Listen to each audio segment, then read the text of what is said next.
award of lease-leaseback agreement to Taber Construction, Inc. for the construction of 24 new classrooms at 8 sites and 5 general science buildings at 5 middle school sites. And thank you for that detailed agenda item. It's nice to have it on the agenda that way. Thank you, and I appreciate the opportunity to be here. We have a very brief presentation that I want to share with you, and in a little bit I'm going to ask Mr. Tim Cody to come up and sort of go over the cost analysis and the bid analysis that we provided to the board as backup. And I just want to kind of circle back a little bit to our discussion that we had at the December 10th board meeting. We talked about providing a greater level of reveal, more detail with respect to the bid itself, the analysis, how we arrived at the decision to make a recommendation to the board for something like this. And I'm going to go through that. Sorry. In a bit. I was hoping, though, if I could preface my remarks, I have received multiple phone calls today that dealt with a lot of questions with respect to the lease-leaseback, and several of them have to do with Ms. Minion's remarks. So if it's okay, I would like to respond to those up front. I received several calls concerning the debt that we are incurring as a result of this leaseback. And I want to be clear to the public and to the board, we are incurring no debt whatsoever in this agreement. The lease-leaseback process, or the way it's executed, there are 2 documents, a site lease and a facilities lease. In the site lease, we lease the property to the contractor for $1. In the facilities lease, there's a guaranteed maximum project cost. We make tenant improvement payments, just like progress payments, based on a schedule of value invoice from the contractor as the contract goes along. As we take possession of the building, occupy the completed building, we make one facilities lease payment, in our particular case, $45,000. And in the document you have, it gives the option of multiple, I think it's $7,000 lease payments over a period of time subsequent to the approval of the notice of completion. We don't, and most districts don't do that. We have cash. We will write a check for that single payment. We are incurring no interest, no debt whatsoever. So I want to make that clear because I've received no less than half a dozen phone calls regarding that question today. Whether or not they are appropriate under the bond language, we have contacted bond counsel and been assured, most assuredly, they are. Okay, so I just want to clear those 2 things up right away. Primarily the idea of us incurring debt as a result of this. And I think some of the language, in the terminology of lease-leaseback, some of the nomenclature suggests that we are incurring debt. We are not. We have cash on hand, bonds have been sold, progress payments will be paid with cash in the bank. All right? That would answer this question. Will this project use any bond money to pay debt service? No, there will be no debt service. There will be, you've got the guaranteed maximum price. Built into that is a 3% contingency that the district owns.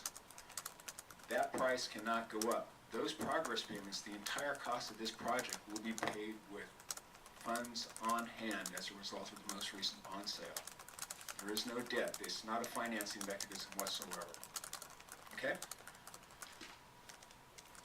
Real quick then, once again, we are recommending award of the lease-leaseback agreement to Taber Construction, Inc. based on the provision of Ed Codes 17406. On November 7th, we issued requests for qualifications and proposals to 5 different vendors. 3 of those vendors we have had successful experience with in constructing classrooms with this district. A 4th vendor was a major modular company. The 5th was a general contractor with extraordinary references. We were very discriminating in the invitations we sent out. We wanted to make sure we had a broad range of bonding capacities, so we had a lot of competition, but we were very selective, very discriminating in who we issue these invitations to.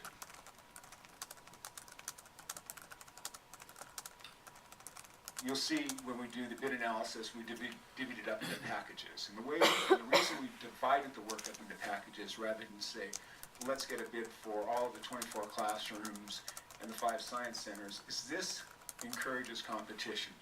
It also allows different companies with different levels of resources, different depth, different bonding capacities to bid on as much as they want.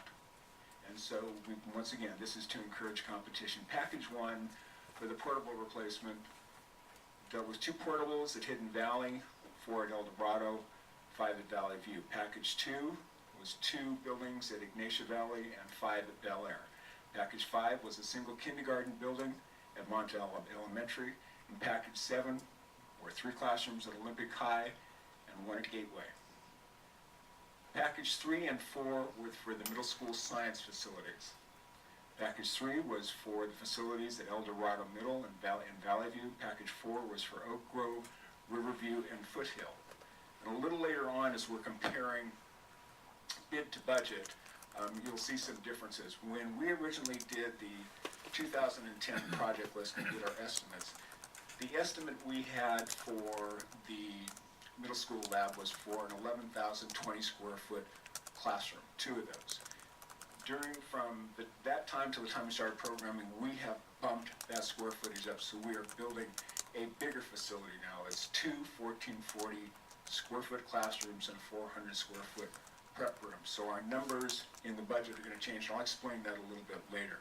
But right now I'd like to ask Tim to come up and go through a detailed analysis of the bids themselves.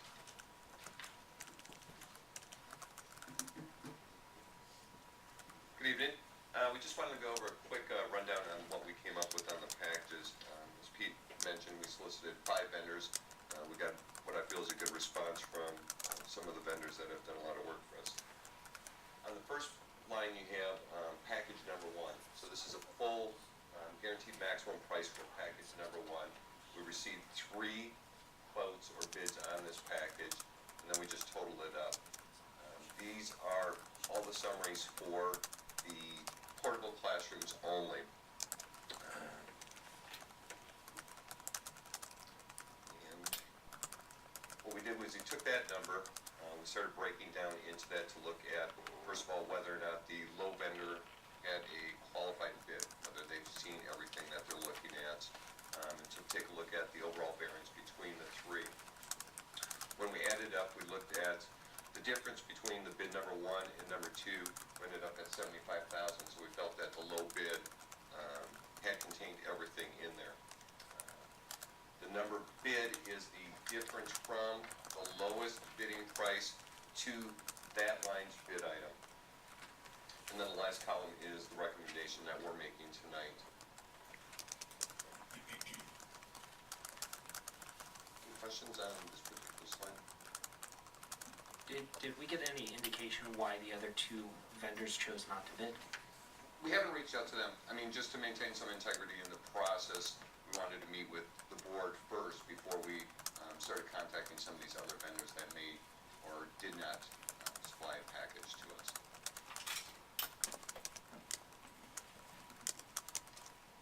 And during the, I'll call it walkthrough, that may not be the right description, when you're explaining the project to the bidders, they receive the same information, and you respond to their questions independently, and you don't share their ideas regarding their work with the other bidders?